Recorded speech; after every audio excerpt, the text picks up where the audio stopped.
گزشتہ قسط کا خلاصہ۔ انہوں نے اس بات سے اتفاق کیا، لیکن اس دل کا کیا کرتی جو جگر کے ٹکڑے کا آنکھوں سے دور ہوتا نہیں دیکھ سکتی تھیں۔ اتنا حوصلہ وہ کہاں سے لاتی؟ بہرحال انہیں بھائی کی باتوں نے حوصلہ دیا تھا اور وہ پر امید تھیں۔ قسط نمبر 33۔ اظہر صاحب نے الماس کو فون کر کے گھر بلایا تھا۔ وہ ان کے بلاوے پر چلی آئی۔ اس نے بھی خود کو سوالوں جوابوں کے لیے تیار کر لیا تھا۔ بہت خوشگوار ماحول میں کھانا کھایا گیا اور پھر اظہر صاحب، زرینہ اور الماس الگ کمرے میں بیٹھ گئے۔ بیٹا، جیسا کہ تمہیں معلوم ہو گیا ہے کہ کل یاسمین آئی تھی اور وہ بتا رہی تھی کہ گھر کے حالات الٹے رخ پر چل نکلے ہیں۔ وہ ایسا نہیں چاہتی جیسا ہو رہا ہے یا ہونے والا ہے۔ یاسمین نے جتنی بھی باتیں بتائی ہیں ان میں ایک بات بھی تو غلط نہیں کہی اس نے، اور میں یاسمین کی باتوں سے متفق بھی ہوں۔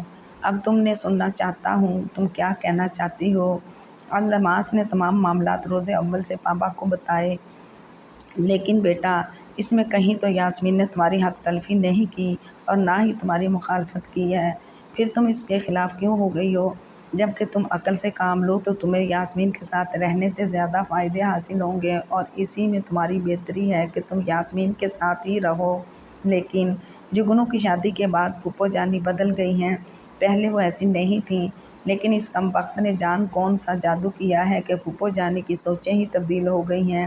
پہلے گھر کا نظام میرے ہاتھ میں تھا، مگر اب بے شک وہ مختصر وقت کے لیے پاکستان آتی ہے، لیکن آتے ہی گھر کا سارا ہولڈ اس کے ہاتھ میں دے دیا جاتا ہے، اور وہ باہر بھی تو ہو تو گھر کا ہر چھوٹا بڑا کام اس کے صلاح مشورے سے کیا جاتا ہے۔ مجھے احساس کمتری کا احساس دلایا جاتا ہے، جبکہ کسی لحاظ سے بھی میرے پاسنگ نہیں، حیثیت میں، تعلیم میں کسی بھی طرح مجھ سے بڑھ کر نہیں، لیکن پھر بھی وہ سب اس کی مٹھی میں ہیں۔ اس نے دل کے پھولے پھپوڑے تو زرینہ کی بیٹی پر ظلم کے پہاڑ ٹوٹتے دکھائی دیے۔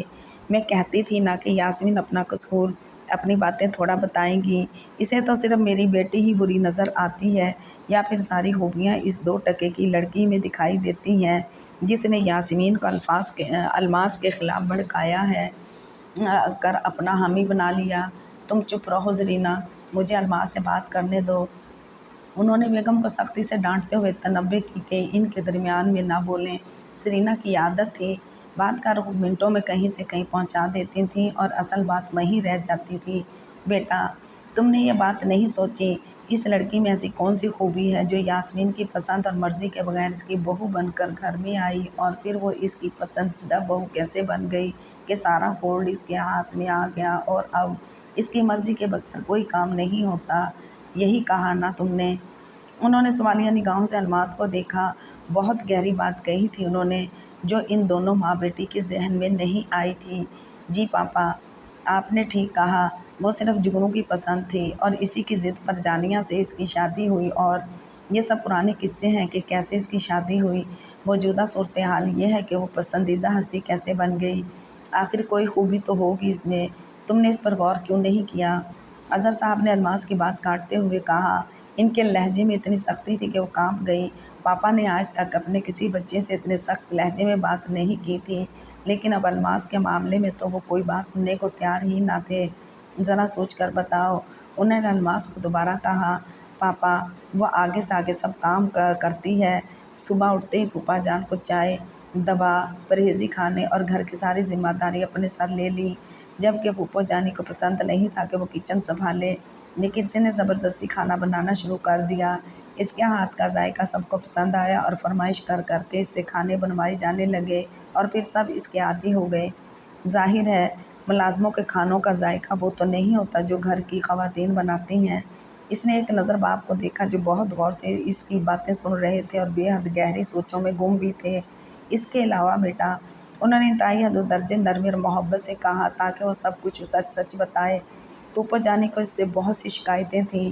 وہ اس کو برا بھلا کہتیں، بلا وجہ اس کو تنقید کا نشانہ بناتیں، اس کے ہر کام میں نقص نکالتیں، لیکن خندہ پیشانی سے پیش آتی ان سے، یہاں تک کہ اس کے گھر کے ماحول اور کم حیثیت کے طعنے دیتی، اور جگنو اس کی حمایت میں کچھ بولتا تو وہ اسے منع کرتی اور سمجھاتی کہ وہ ان کے درمیان میں نہ بولیں۔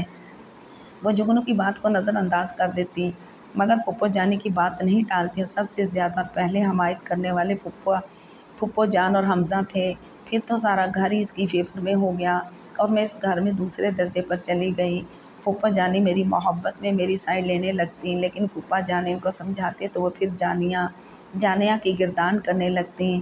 تو یہ سب تم کیوں نہیں کر سکیں؟ تم تو اس سے عمر میں 4-6 سال بڑی ہوئی ہوگی۔ یہ سب میرے بس میں نہیں کہ اپنی تعریف کی خاطر خود کو مٹا ڈالوں۔ میری زندگی کا اپنا لائف سٹائل ہے۔ اس گھر میں بھی کبھی کوئی کام نہیں کیا اور وہاں بھی ملازموں کی لائن لگی ہے، تو پھر میں خود کو کچن کی گرمی میں کیوں جھلساؤں؟ جب ہر چیز آگے سے آگے تیار مل جاتی ہے تو پھر خود کو ضائع کرنا کہاں کا انصاف ہے؟ یہی سوچ تو پستی کی طرف لے گئی ہے تمہیں۔ اپنے گھر سسرال میں فرق ہوتا ہے، اور جب تم اکیلی تھی تو اس گھر کی تنہا بہو بھی تھی، لیکن جب دوسری بہو آئی تو تمہیں خود کو مزید نمایاں کرنا چاہیے تھا۔ جو خوبیاں تم جانیہ کی گنوا رہی ہو وہ تمہیں اپنانی چاہیے تھیں، لیکن تمہاری ماں کی تربیت ہی ایسی تھی، تم وہی کرتے جو اس نے سکھلائی تھی۔ ان سب حقیقتوں سے پردہ اٹھ جانے کے بعد سب جرم تمہارے ہیں۔ یاسمین کا رخ برابری قصور نہیں ہے، پھر اس کے بعد تم نے جائیداد تقسیم کروا دی۔ ذرا سوچو، اگر تمہارے بھائی ایسا کریں تو تمہارے دل پر کیا گزرے گی؟ ان کی باتوں سے الماس کے 14 طبق روشن ہو گئے تھے۔ یہ باتیں اس کی ماں نے نہیں سکھائی تھیں، ان کا تو بس یہی کہنا تھا اب اس گھر سے نکل آؤ، اور اس نے وہی کیا تھا۔ اور اب حالات اتنے خراب ہو گئے تھے کہ اب اس کا وہاں رہنا ممکن نہیں رہا تھا۔ یہ اس کی اپنی سوچ تھی، جبکہ یاسمین اب بھی اس کے لیے وہی نرم جذبہ اور محبت رکھتی تھی دل میں۔ اپنا اور جانیہ کا فرق دیکھنا چاہو گی؟ تم نے جائیداد کے لیے اتنے جھگڑے فساد کروا دیے گھر میں، اور اس نے اپنی ساری جائیداد تینوں چھوٹوں کے نام کر دی ہے۔ بتاؤ برتر اور کمتر کون ہوا؟ اگر وہ چاہتی تو جگنو کبھی اپنی جائیداد بہن بھائیوں کے نام نہ کرتا، لیکن اس کا سارا کریڈٹ جانیہ کو جاتا ہے۔ تمہیں اس سے سبق سیکھنا چاہیے، نہ کہ حسد کی آگ میں مزید جھلستی رہو۔ پاپا نے اسے اپنے انداز سے سمجھانے کی کوشش کی، لیکن اس کا کہنا تھا اب گھر کے اس ماحول سے نکل کر دوسرے ماحول میں جانے سے اس کے دل و دماغ پر کچھ خوشگوار اثرات پڑیں گے تو حالات بہتر ہو جائیں گے، لیکن الماس کے وہی خراب تھے۔ نہیں، مجھے رہنا اب وہاں، میرا دل نہیں چاہتا اب ان کے ساتھ رہنے کو۔ انہوں نے بہت ناراضگی کا اظہار کیا۔ وہ اندر سے تو ڈر گئی تھی، ان کو یہ ظاہر نہیں ہونے دیا کہ ان کی ناراضگی کا یا کسی سرزش کا کوئی اثر ہوا ہے۔ وہ پتھر کی طرح بے حس بنی ان کی باتیں سنتی رہی۔ اگر تم نے میری بات نہیں مانی تو اس گھر کی طرف کبھی آنکھ اٹھا کر بھی نہ دیکھنا۔ اگر تم میری بیٹی ہو تو وہ میری بہن ہے، اور اس کی کوئی خطا بھی تو نہیں ہے، ورنہ میں اس کا ساتھ نہ دیتا۔ میں نے حق اور سچ کا ساتھ دیا ہے۔ اگر تم اس گھر سے کوئی تعلق قائم رکھنا چاہتی ہو تو تمہیں میری بات ماننی ہوگی، تمہیں اس گھر میں رہنا ہوگا۔ میں زندہ نہ رہوں تو تم جو چاہو کرنا، مگر میری زندگی میں ایسا ممکن نہیں ہے۔ وہ ناراض ہو کر اٹھ کھڑے ہوئے۔ پاپا، ایسی باتیں کیوں کرتے ہیں آپ؟ جیسا آپ کہیں گے میں وہی کروں گی۔ اس نے ان کا ہاتھ تھام لیا۔ تھینکس مائی ڈیئر، انہوں نے اس کو پیار کرتے ہوئے کہا، لیکن بیٹا تمہیں اپنی غلطیوں کی یاسمین سے معافی مانگنی ہوگی۔ ٹھیک ہے پاپا، لیکن اب ہمارا بزنس علیحدہ ہوگا۔ جو الزام احتشام کے سر پر لگے ہیں وہ کافی ہیں۔ مجھے یقین ہے یاسمین کو اس بات پر کوئی اعتراض نہیں ہوگا، لیکن تمہیں اپنے رویے میں بھی تبدیلی لانی ہوگی۔ جو آپ کا حکم پاپا۔ جیتی رہو بیٹا۔ وہ اسے پیار کر کے کمرے سے نکل آئے اور یاسمین کو فون کرنے لگے۔ یاسمین، مبارک ہو، الماس اس گھر کو چھوڑ کر کہیں نہیں جائے گی، اور وہ اپنی غلطیوں پر شرمندہ بھی ہے۔ ہو سکے تو میری خاطر اسے معاف کر دینا، بچی ہے، نادانی میں غلطیاں سرزد کر بیٹھی ہے۔ میں اسے لے کر آ رہا ہوں، جو ہو گیا اسے بھول جاؤ، اسی میں بھلائی ہے۔ ہر غلطی ہر ٹھوکر سیکھنے کا موقع دیتی ہے۔ جو گزر گیا وہ تو کوئی ہم لا نہیں سکتے، لیکن جو ہے اسے اپنے ہاتھ میں رکھ کر اچھا وقت گزار سکتے ہیں۔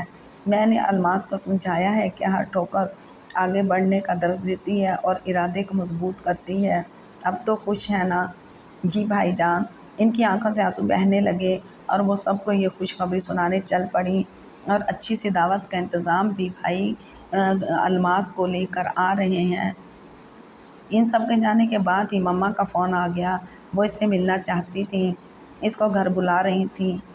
الماس کا دل چاہا وہ انہیں منع کر دے، کہیں جانے کا بہانہ کر دے، لیکن پھر اس نے سوچا ان سب باتوں سے اب کیا حاصل ہوگا؟ اس کی زندگی میں جو الجھنیں پیدا ہو گئی تھیں، اب ان سے فرار کہاں ممکن تھا؟ اس نے اچانک الگ گھر کے خواب دیکھے تھے، اس لیے علیحدہ گھر کا پختہ ارادہ کر لیا تھا، لیکن پاپا نے سب خوابوں کو مسمار کر دیا، ورنہ وہ اپنے الگ گھر میں اپنی مرضی سے اپنی خوشگوار زندگی گزار رہی ہوتی۔ مگر اس کے نصیب میں الگ گھر کے خواب بھی نہ رہے تھے، وہ بھی چھین لیے گئے تھے۔ اب رونے سے کیا فائدہ، بہتر یہ ہے کہ ملتی رہے۔ دل کی حسرتوں کو مٹا کر وہ ریسیور تھامے چند سیکنڈ تک خاموش رہی، پھر اس نے کہا، خیریت مما؟ ہاں بیٹا خیریت ہے، عریشہ کے رشتے کی بات چل رہی ہے ایک جگہ، آج لڑکے کی ماں آئے گی تو سوچا تم سے مشورہ کر لوں اور تم بھی اس سے مل لو۔ تو کیا وہ عریشہ کو دیکھنے آ رہی ہیں؟ نہیں، آج تو ملنے آ رہی ہیں۔ عریشہ کو انہوں نے کسی تقریب میں دیکھا تھا، وہ انہیں بہت پسند آئی ہے۔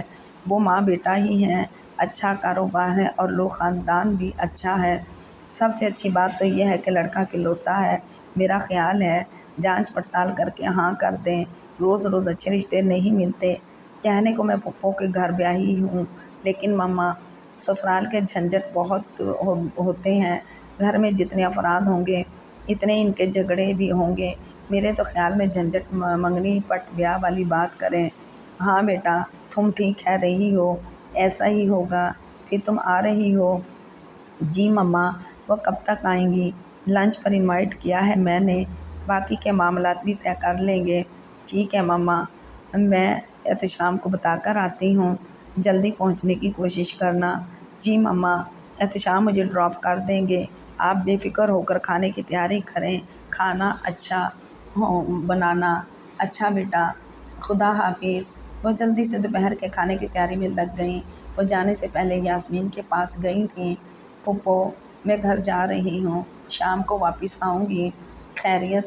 جی پھپھو جانی، عریشہ نے شاپنگ کرنے جانا ہے، اس نے بلایا ہے۔ کس کے ساتھ جاؤ گی؟ احتشام آ رہے ہیں۔ اتنے میں گاڑی کا ہارن ہوا۔ احتشام آ گئے ہیں، میں جا رہی ہوں، اللہ حافظ۔ وہ ان کو خدا حافظ کر کے گھر سے نکل آئی تھی۔ اب وہ دوپہر کو کھانے پر آ جائیے گا، عریشہ کے رشتے کے لیے لڑکے کی والدہ آ رہی ہیں، آپ بھی مل لیجیے گا۔ اکیلی آ رہی ہیں؟ جی، بیوہ ہیں وہ۔ اور بچے کتنے ہیں؟ ایک ہی بیٹا ہے، کاروبار، خاندان سب بہت اچھا ہے۔ امید ہے آج منگنی کی ڈیٹ فائنل ہو جائے گی۔ عریشہ کو انہوں نے کہیں کسی تقریب میں دیکھا تھا، آج کچھ رسمی باتیں طے ہوں گی۔ لنچ پر تو نہیں آ سکوں گا، ہاں شام میں مٹھائی کے ساتھ کھانے پر ہی آؤں گا، تم خوشخبری بتا دینا۔ باتوں کے دوران ہی گھر آ گیا اور وہ اسے آنے کی تاکید اور خدا حافظ کرتے ہوئے گھر میں داخل ہو گئی تھی۔